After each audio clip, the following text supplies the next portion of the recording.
Shel C from Paper Rock TO Studio, and today I'm sharing with you the Valentines I made for my family. These are jelly printed, and I'm just going to show you the whole process, starting out with these 5 different gifts of candy, different types of candy for different people. And what I'm going to be doing is making boxes and covers for these different things using jelly printing. So if this seems simplistic or boring or whatever, then off you go. Go watch another video. Otherwise, I'm just showing you the process. And the first thing I'm doing is I'm going to be making, for the ones that are rectangular, I'm going to be making some little cardstock boxes. You could do this without jelly printing. You could do it with any type of cardstock that's printed, or you could do rubber stamping on the cardstock or whatever. You do need a heavier paper. You could use watercolor paper and do a fancy watercolor, whatever. It's just making something a little bit more special than just a boring box of candy. So to start out with, I measured my first one, and then I'm using my Fisker's cutter slash scorer tool. I have both blades on there. A cutting blade is the orange one and the black one is a scoring one, so I can cut it to shape and then score it where I want it to fold, and that makes it much easier to do this, because trying to fold cardstock if you haven't scored it is just really kind of a pain. It gets an uneven, crinkly looking edge. It's just not fun. So I'm just making a little custom sized box here, and I just made a little cut from the edge up to the fold line on all 4 corners, and then I'm gluing the corners with some tacky glue and folding them in like that. You can see what I'm doing. It's kind of self-explanatory. Then hopefully this will fit my candy. And I made 2 different ones like this. One's a little bit bigger because I had 2 different types of candy in the other one. And then I'm going to make the tops as well. And I'm just going to print the top part because it's going to completely cover the bottom, except for, I mean, if you flip it over, you could see the plain craft cardstock on the bottom, but I don't really care. I just want the top and sides to be decorated. So I'm making the top now. And you do need to be careful to make the top just a smidge bigger than the bottom. So you have to kind of in your brain adjust your scoring a little bit, because otherwise it's really hard to get it on there. It doesn't want to fit because they're the same size and you might tear it. So that's all there is to it. It's just a simple little box. But it'll look cool at the end. And I did the 2 boxes, the cutting and scoring of the boxes to begin with, and then I decided I would make the prints instead and then cut them afterwards. So there's kind of a strange separation here. But it made sense to me at the time, you know. Yeah, there was some dancing to some music there for a second. Sorry about that. I thought I cut that out. Oh well. Okay, now we're going to do the jelly printing, and I'm doing this very quickly. I've sped this up because I don't want this thing to be a 2-hour video. I don't know if anybody would watch it if it was, so I did try to cut it down to 30 minutes or less, although it took me a couple hours to do all this. And I did it in a couple different days too, because I had to do some other stuff. Got out different colors of reds and pinks. Now, you're going to be wondering to yourself, why is she making these things such strange colors? It's Valentine's. But with the exception of the pink one, they're all for guys. I am surrounded by men. They're everywhere. They live in my house. I don't know. It's crazy.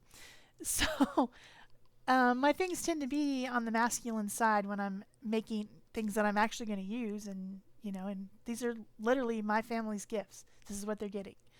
So you can see I've got some different rubber stamps, and I'm rubber stamping onto the jelly plate after I've rolled the acrylic paint on there.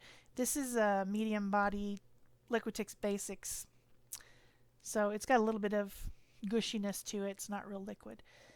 Um, when you stamp onto the jelly plate after you've put paint on it, then it creates a void. It removes paint, and then you just have the pattern of the jelly plate underneath. So then you get whatever color is coming through. That was pink cardstock, and so the voided areas are pink. In a little bit, you'll see me do it slightly differently, where I put the paint onto the plate, and then that makes a different effect with the stamps. And I am using a wheel stamp. Here we go. That's what I'm talking about. Using that wheel stamp to apply some black paint, and then apply some burgundy paint. Then I'm going to let that dry a little bit, not for long, maybe a couple minutes. And while I'm doing that, I'm messing with the smaller plate. And then I will be putting this Titan Buff paint on there. And that paint adheres to the dry paint. And then when you take your print, you got to really press it, let it stick really good, get everything stuck together, and then it will pull off the design of the paint. So that becomes the top.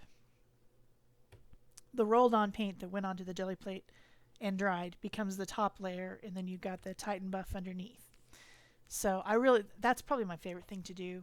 I'm doing it here now with the stencil. I pulled off the paint with the stencil, and then now I'm putting paint over the top of that, adhering it, and then it should come out with some little ghosty looking Titan Buff, which it did.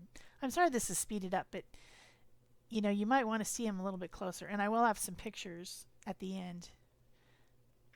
Now I'm applying pink paint with a stamp directly onto the plate, the clean-ish plate. And then I've got some a little bit darker, I think that's quinacridone magenta, for some more hearts. Let that dry a little bit while I'm messing around with the other plate. That's my 4-inch round on an acrylic block. Then I'm going to put titanium white over it. And then I'll print with a light pink cardstock so that anything that shows through is pink. This one's for my mom. She's the only female anywhere near here.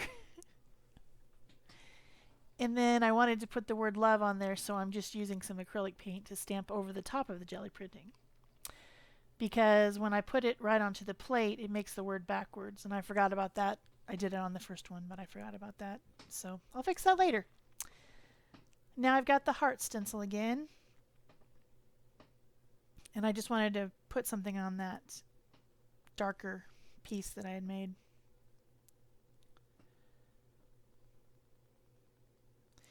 Now I'm using my doodle sticks. And I don't think this one actually survived. I think I printed over the top of it. But I like the little doodle sticks, but I haven't really come up with a great plan with them yet. Yeah, that's the one I decided I was going to lighten it up a little bit, and then I decided I did not like it at all, and so I printed over the top of it with dark again. I thought it looked terrible, so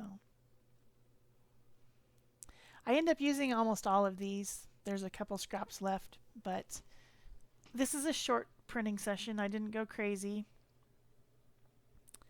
This one I thought it might be cool to have some orange over the purple, because I'm crazy like that. Orange, they say. Orange is not a Valentine's color. Well, when you're trying to make something cool for a guy, you really gotta use your imagination. Orange is a Valentine's color now. It didn't actually come out very well, but on that one I put way too much paint, so I had to blot it off onto another one. And this is the top of the second box that I made. And I'm applying my design by just putting paint onto the roller and rolling it over the top, since it was kind of blah. Now this one is the one that you probably keep saying to yourself, why is it so dark? Okay, this boy has not worn anything but black for like 3 years. His backpack is black. His everything, his shoes, his underwear, he will not tolerate anything but black. So there's a little bit of red on the one side there, but it's a dark red. And then there's black. Some people are really weird. This time I was making a second one of those ones with the Titan buff over the top because I knew I needed 2 pieces. So if it looks like I'm doing exactly the same thing, I pretty much am doing exactly the same thing.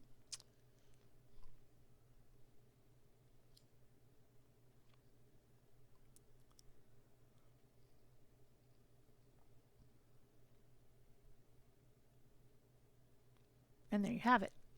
So here are the prints that I'm going to use, and you can see they're mostly dark, pretty dark, but that's what I needed for masculine stuff. So now let's get started making them.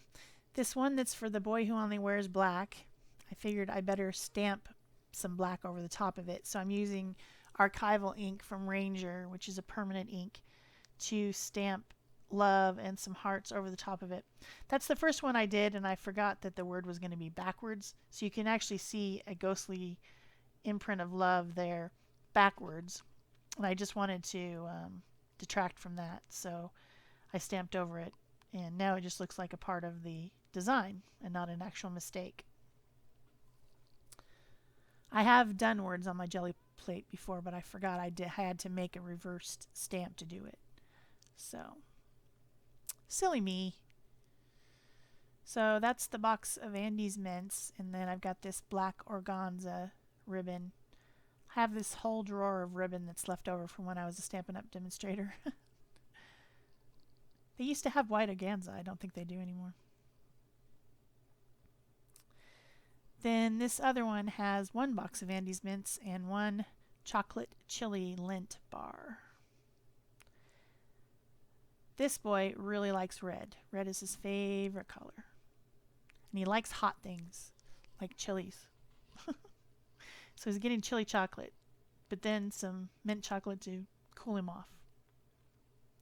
I was having a hard time finding the score lines on that one, so I just rescored the ends, which made it a little bit loose, but it's okay, because it's going to be tied with the ribbon anyway.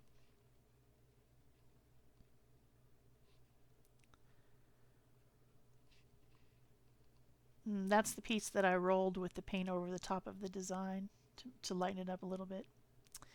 And then these were my little extras that I was doing with the circular plate. Wasn't sure what I was going to do with them, and I decided to use it as an accent piece because it's basically the same colors as the print. And at first I was going to leave it a circle, but then I thought, no, it needs to be a heart. No circles on Valentine's Day. So I cut the heart out of it and glued it on with tacky glue. All this stuff is glued together with tacky glue. Could have used hot glue, but I didn't feel like warming up my hot glue.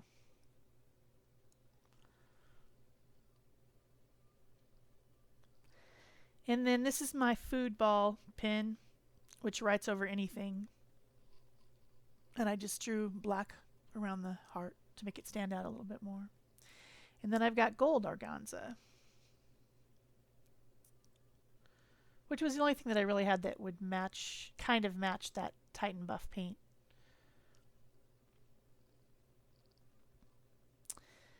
These are the sugar-free coffee nips. And those are for my mom, so they're going in the pink. So with these 3 that are bags, instead of making a box to put them in, I mean I could have, but I just am making like a wrap type of a situation where it wraps on 3 sides and then the sides of the candy bags show. So you'll see that on the other 2 as well. It's just like a bag cover. If I wanted to, I could have used actual paper bags and jelly printed them. That probably would have been easier than this maybe. But I do like the fact that I used pink paper. I wanted to print on pink paper or purple paper or whatever. So I do have some brown paper bags and some white paper bags, and someday I might jelly print on those and maybe make a journal out of them or something. That's a good idea. I didn't think of that till just now. I have a ton of them left over from when the people wanted to take their lunches. That was short-lived. I have white ones too, and brown ones. That's a good idea for a project. I'm going to write that down right now. So you can see I got out my decorative scissors there.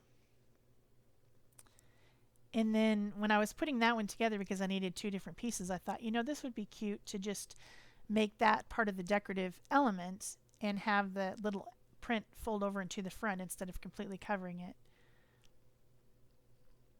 And then I'm using my tiny attachers just to keep everything under control. And then I'm going to make a bag topper. So I've got some plum colored cardstock to do that.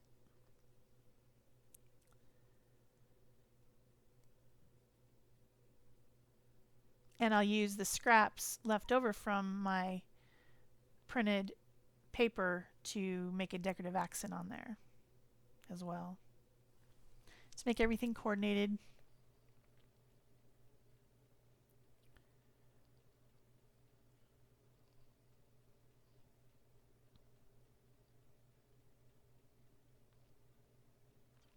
I like how these turned out. You'll see all of them together in a picture at the end.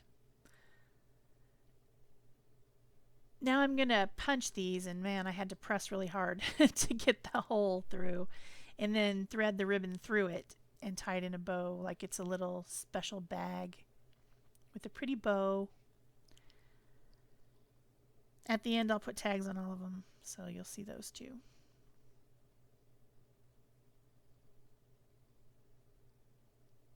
Hope to get this video uploaded before Valentine's Day, so if you want to do something like this with whatever supplies you have, don't go out and buy anything for this. Just, you know, do it with what you've got.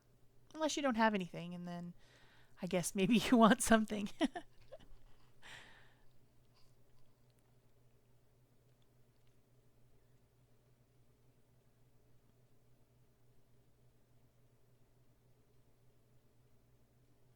I don't like chocolate and fruit together. How about the rest of you? Do you guys like chocolate and fruit together? I guess people do. This obviously isn't for me. It's for someone who likes it. So and this is again just going to fold around the bag so that the sides of the bag show. If I wanted the sides of the bag not to show, I can make a little pleated piece to glue in there to completely cover the bag, but I didn't care. It's similar in color. It looks fine.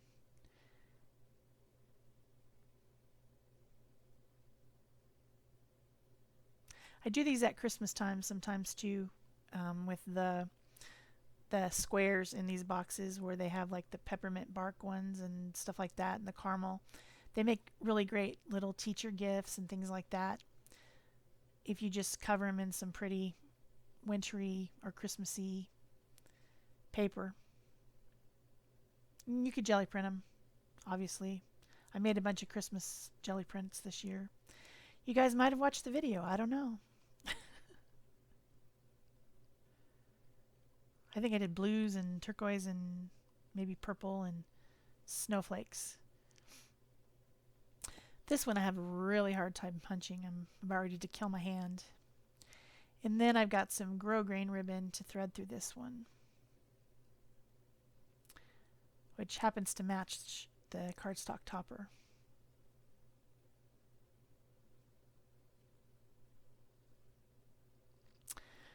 Okay, last one is with the Titan Buff paper and the Reese's.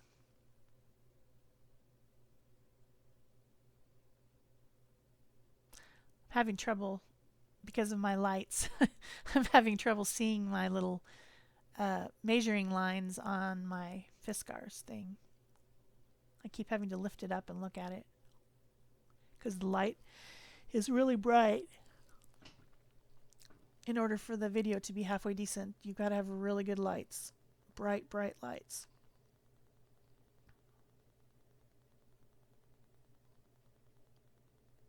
Now this one, the bottom has to be fatter because it's a fatter bag. So you just kind of have to customize to the size and shape of whatever you're trying to cover.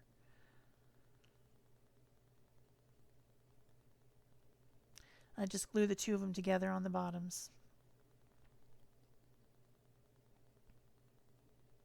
But I knew for that one I needed two pieces that were similar because that's a big bag of Reese's. But the person who's receiving this gift really likes Reese's. Like, he's crazy for them. So.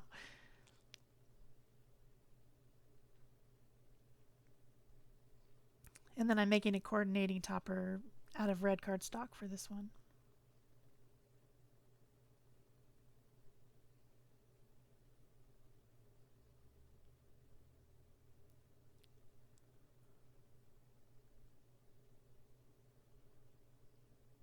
Am I too quiet?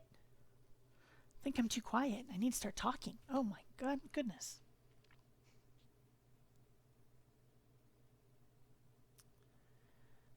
Coordinating strip. Probably didn't have to show you every single one of these, but I couldn't decide which one not to show you, so I just went with it. This is what it's like in my studio when it's near a holiday.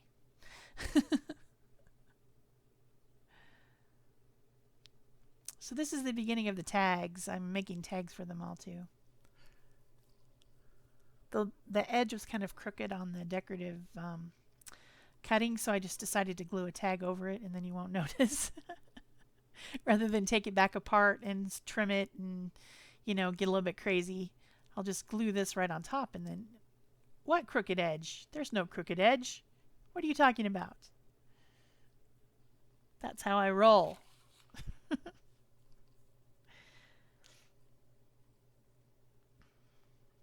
So I'm using all my little scraps to make extra little decorations. If you have a skinny piece, you just make two matching half hearts and glue them, and no one really notices that it's not a whole heart.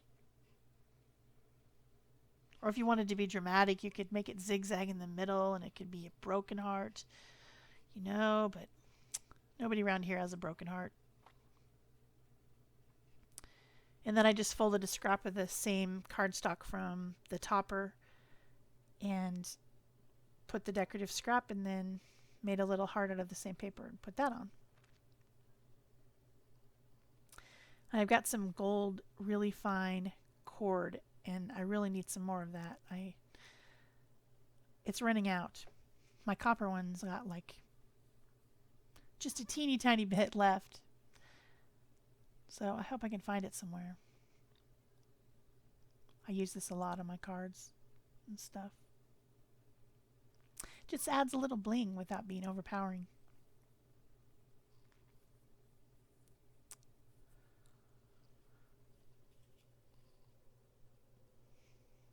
The last thing I'll do, of course, is write a little message on the inside of each of these tags with the person's name. But you're not going to see that. You don't know these people. You don't need to see their messages. This one's kind of skinny. I have to make a real tall, skinny heart.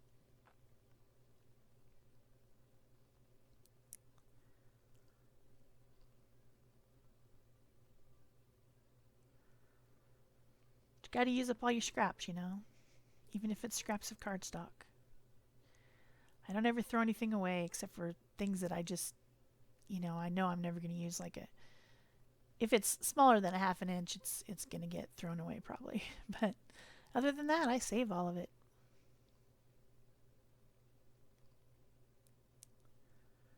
Some people might call me a hoarder. It's probably true. If you're a crafter like me, you probably are a hoarder too.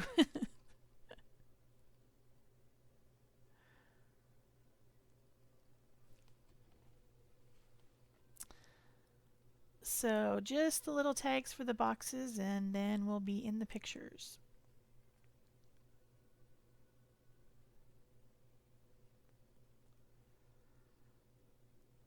I wished I could eat those Andy Mints. It's too bad they're not for me. I like those. And I also like the Thin Mint cookies, which the Girl Scouts have been out selling those. So tempting to buy like 500 boxes, but I didn't. Only a couple.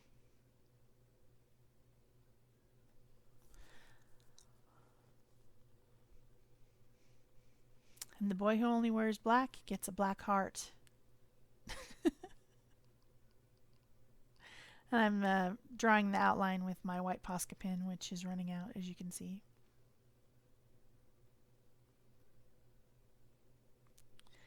So if you enjoyed this video, please do all the things, the liking and commenting and subscribing and all that, so that YouTube knows to tell other people that haven't found me yet about my videos. That helps me out, and I really appreciate it. Just one more tag left, and then we're into the close-ups. So I'll probably just go ahead and play music for the rest of the time. Thanks. Bye-bye.